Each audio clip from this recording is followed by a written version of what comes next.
in my Liverpool home. Sing it loud! In my Liverpool home. Sing it proud! We speak with an accent exceedingly rare. Meet under a statue exceedingly rare. And if you want a cathedral, we've got one to swear. In my Liverpool home. I was born in Liverpool, down by the dock, Salford. My religion was Catholic, occupation hard knocks. At stealing from lorries, I was adept, and under old overcoats each night we slept. In my Liverpool home. In my Liverpool home. We speak with an accent exceedingly rare. Meet under a statue exceedingly rare. And if you want a cathedral, we've got one to swear. In my Liverpool home.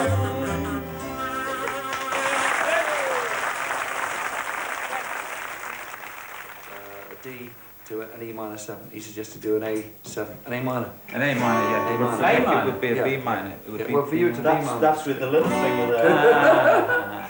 But it's short marks. It's a bit So you just sing it. It's a lovely place to live here. It's the south end of Liverpool. It's the area where the ship's merchants and chandlers and a lot of Welsh sea captains used to live around here. This house, in fact, belonged to a shipping family. It's always interesting to look out of the window, because people say the Mersey is muddy and dirty. Well, sure it is, but daily you can see it gradually becoming clean, and there's shipping coming and going all the time.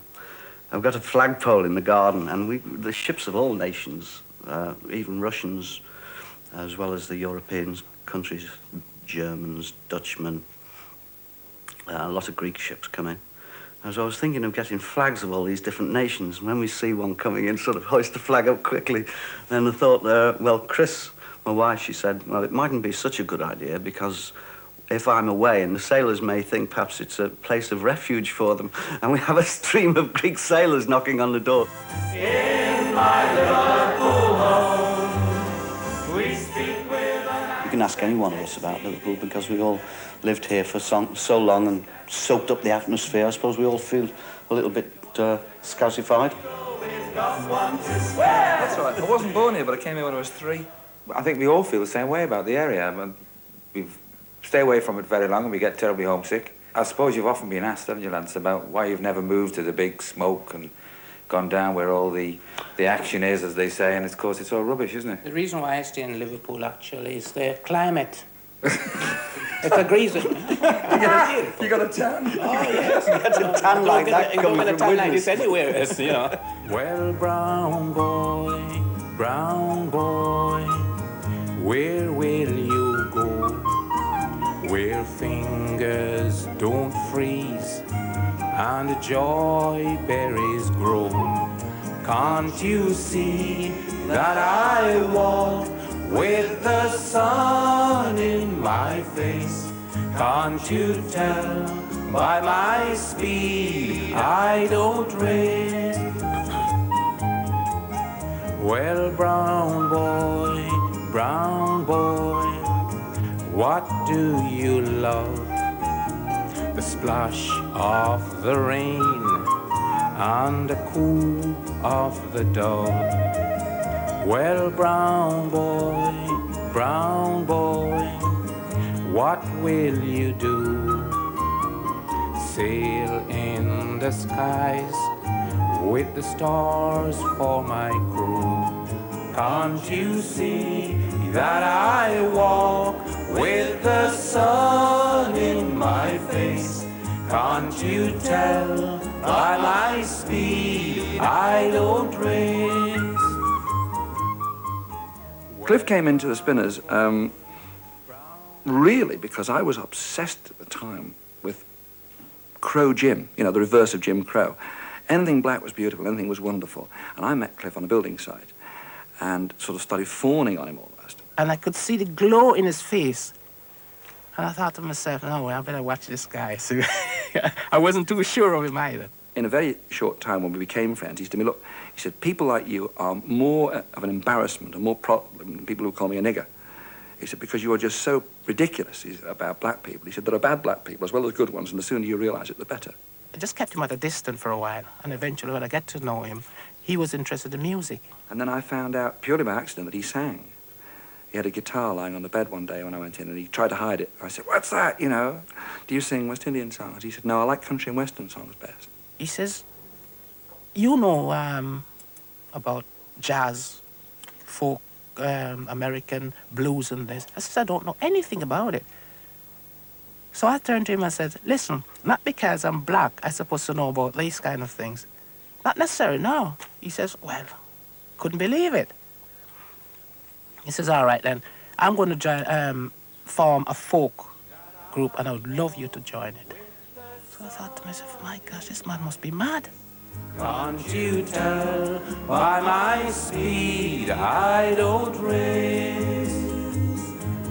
Can't you see that I walk with the sun in my face?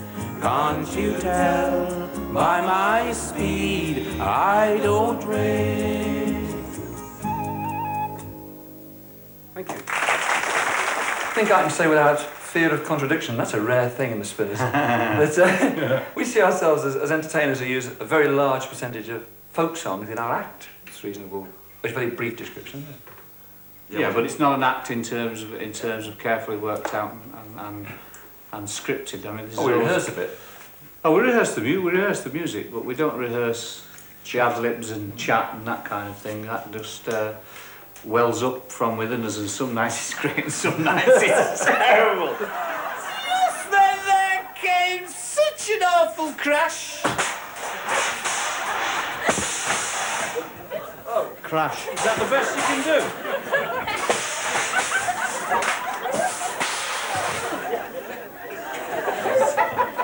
And half the blooming roof gave way, and we were drowned by the fire.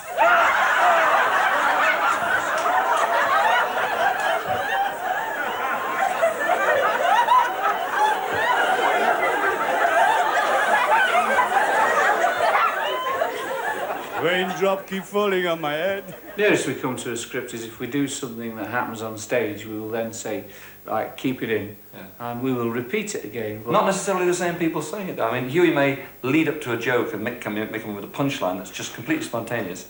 And on the next night, Mick may be tuning his guitar, so Cliff or I will come up with a punchline. That's the beauty of the whole thing, you see, because each man is tuning to the other.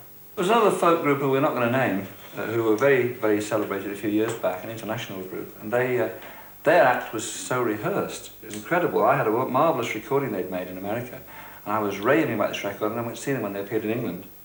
And I sat there, and my wife said I went through the whole act with them, mouthing everything, just repeating it. Mistakes. You always say that about the Clancy Brothers, don't you?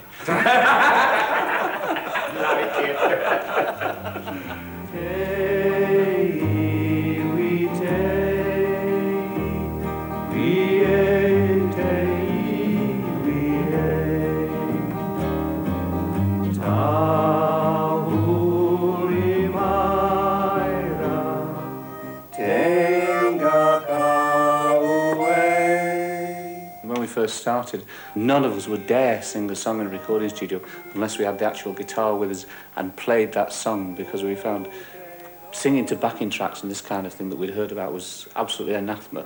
But even today, you find with certain songs, particularly Cliff finds with his songs, that he needs to have the guitar and play his rhythm and sing with it. Yes, I find it much easier to do it that way than having it recorded and then try to imitate that sound again. It's terrible. I feel to me, it's sort of character that. Yeah, it's a case of necessity now because people have got good hi-fi equipment in their houses, and to get a good sound, whether you like it or not, you must use these modern methods, multi-tracking. Just playing the guitar, you know, the basic soundtrack, then perhaps putting another guitar on top of that, sort of layers on a cake, then finally doing the vocal bits on top of the already pre-recorded backing tracks. Soon I'll be sailing far across the sea. I It's always important that you can more or less reproduce on stage the overall sound that you got in a record. Well, that was one of the things that really got me scared. People expect us to produce the same sound that they hear on a record, and that scares me. When I return, I'll find you waiting here. Let's go again. John? Just a suggestion, just Yeah. a thought. For the last verse, the English verse, why don't you go and stand round the back with Cliff and sing along? Okay. You know now is the hour, don't you, lad?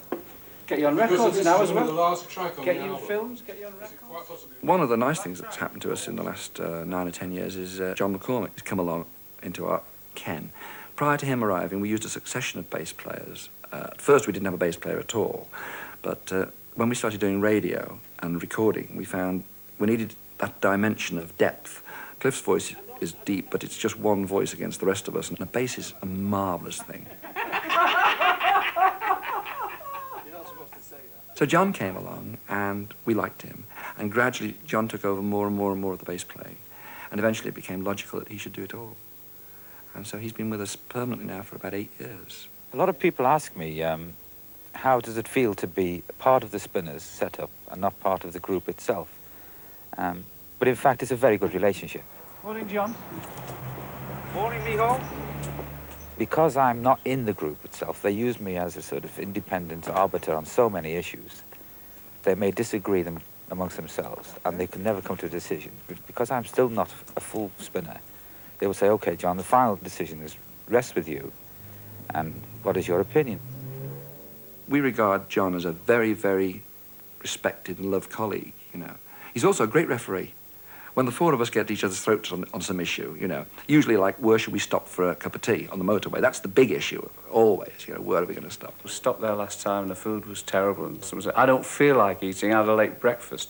And we have crazy arguments about things like that, you know, which are totally irrelevant, but I rather feel they let the gas off, they let the steam off. Well, Mick always says it's like a marriage, because it'd be silly to say that we didn't fight, because we do. We fight all the time.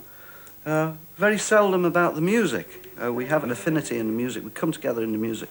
And that, I suppose, is the reason why we've stood each other for 21 years, with this binding influence of the music. While I'm away. We have a little bit of tension sometimes, everybody gets uptight. But we cope with it very, very well. And as soon as we finish working, we just disappear.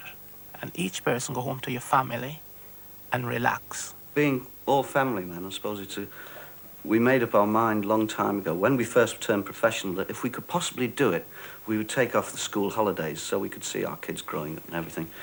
And so far, over the 21 years, that's been the case. I've found that this works for me in quite a nice way. The others have all got children at school still, and my girls have now left school. So Beryl and I finally get a chance to get away midweek times. We can go off and sail a bit. We've got a boat up on Windermere, and it's nice, it's an escape, you know. Even if we don't sail, if we can drive up there, get on the boat and just collapse for 24 hours, and then drive back the next day. It's no telephone, you see. They can't get you on a boat.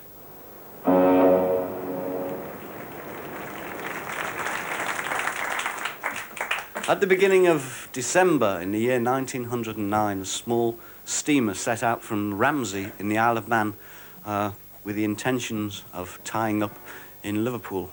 Unfortunately, the poor old Ellan Vannin, for that was her name, didn't make it. She was swamped by a giant wave in Liverpool Bay.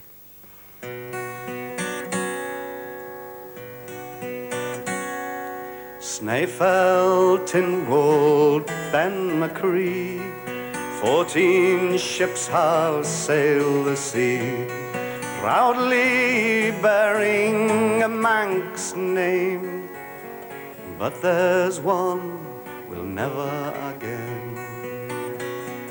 Oh, Ellan Vannin of the Isle of Man Company. Oh, Ellan Vannin, lost in the Irish Sea. At 1 a.m. in Ramsey Bay, Captain Tear was heard to say, our contract, it says, deliver the mail. In this rough weather, we will not fail. Hughie's our real Welsh bard. He's written lots of good songs. He wrote about a small boat that operated with the Isle of Man company called the Ellan Vannin, and it went down shortly before the Titanic. So the poor little Ellan Vannin got no songs written about it, but the Titanic got all. And so Hughie wrote this song, and in fact now it's just gone into the official Manx songbook, and in fact we've come across it all over the world, and people feel that it's an old Manx folk song, you know, and it was written by Hughie. You Manx men now remember the 3rd day of the month December, that terrible storm in 1909. Little Daisy sailed for the very last time. Oh, Ellan Vannin of the Isle of Man Company. Oh, Ellan Vannin, lost in the Irish Sea.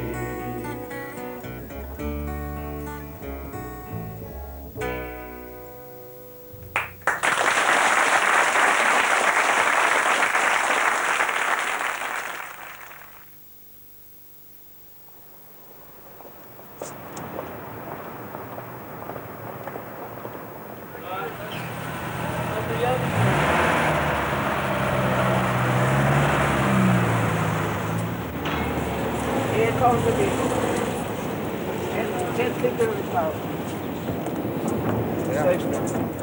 We've probably filled more seats in the major concert halls in this country in our 21 years than anybody. Here we are again, all festering. Cole, what time the electrician did? I'm here. Oh, the Sparks is here. Oh, lovely. Oh, he's here. There he is. Oh, super, okay.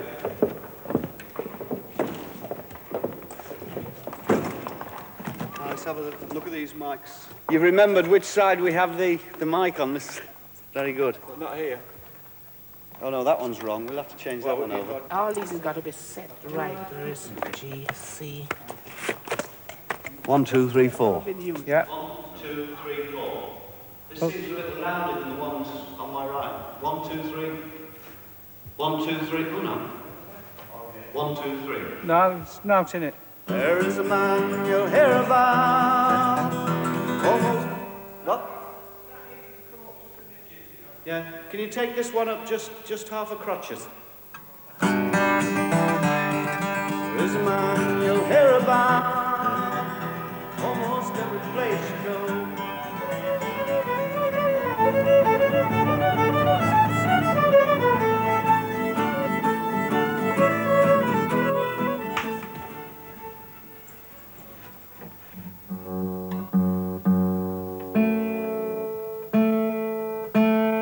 Jamaica Farewell.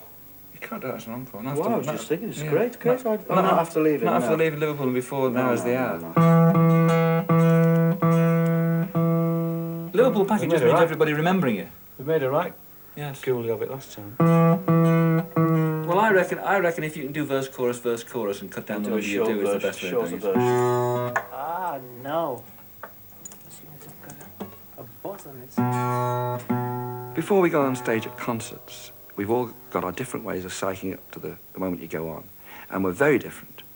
Just before we go on stage, I'm jumping around and not perhaps physically bouncing, but metaphorically talk, yak, yak, yak.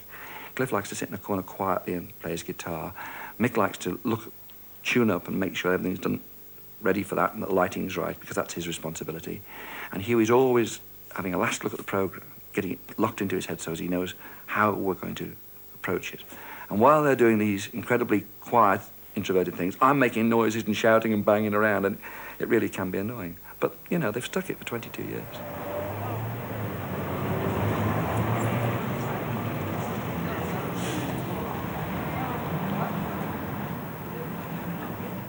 Of course, this latest thing is a great breakthrough, isn't it? I mean, we're finally doing a concert with the Phil. We've been doing the Hall so many years, and it's their home as well. It's the orchestra's home, And now we're all together doing this particular show, which has meant a lot of hard work on everybody's part, but I think it's going to come off and be a great thing. And then I'll just go 3, 4, and we go on in 4, and it stays in 4 over the next few bars until you have our tempo.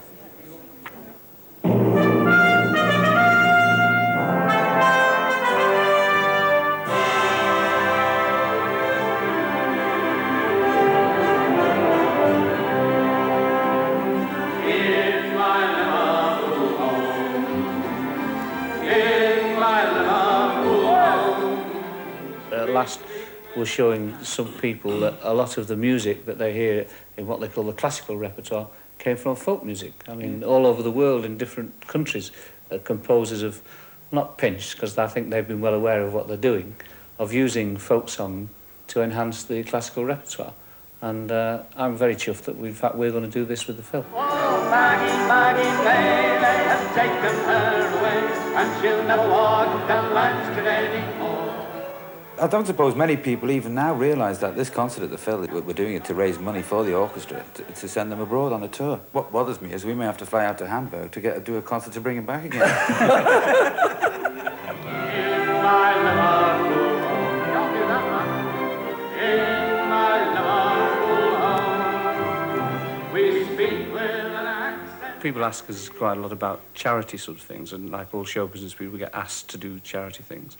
And a long time ago, our manager then, Lynn Dutton, said, look, you can't just keep doing charity things. You've got big arts and all that, and you want to do it, but you can't. You've got wives and children, and they've got to have their bread and butter.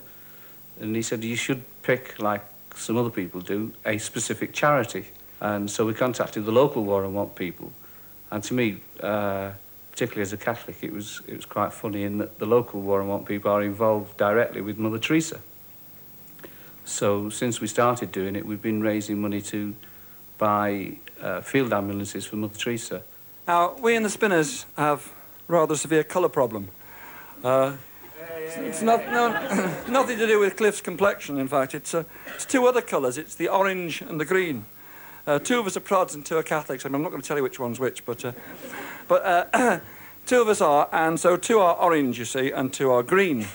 And this gave us some problems. Not as much of a problem, though, as it gave a young fellow in Liverpool some years ago, because he had it in his own family, this colour problem. So he made up a song about it, a fellow called Tony Murphy, and he wrote this song that had to go at the bigots on both sides. And we'd like you to sing it with us, the orange and the green. 1, 2, 1, 2, 3. Oh, my father was an Ulsterman, proud Protestant was he. My mother was a Catholic girl from County Cork was she. They were married in 2 churches, lived happily enough, until the day when I was born, when things got rather tough. Oh, it is the biggest mix-up that you have ever seen.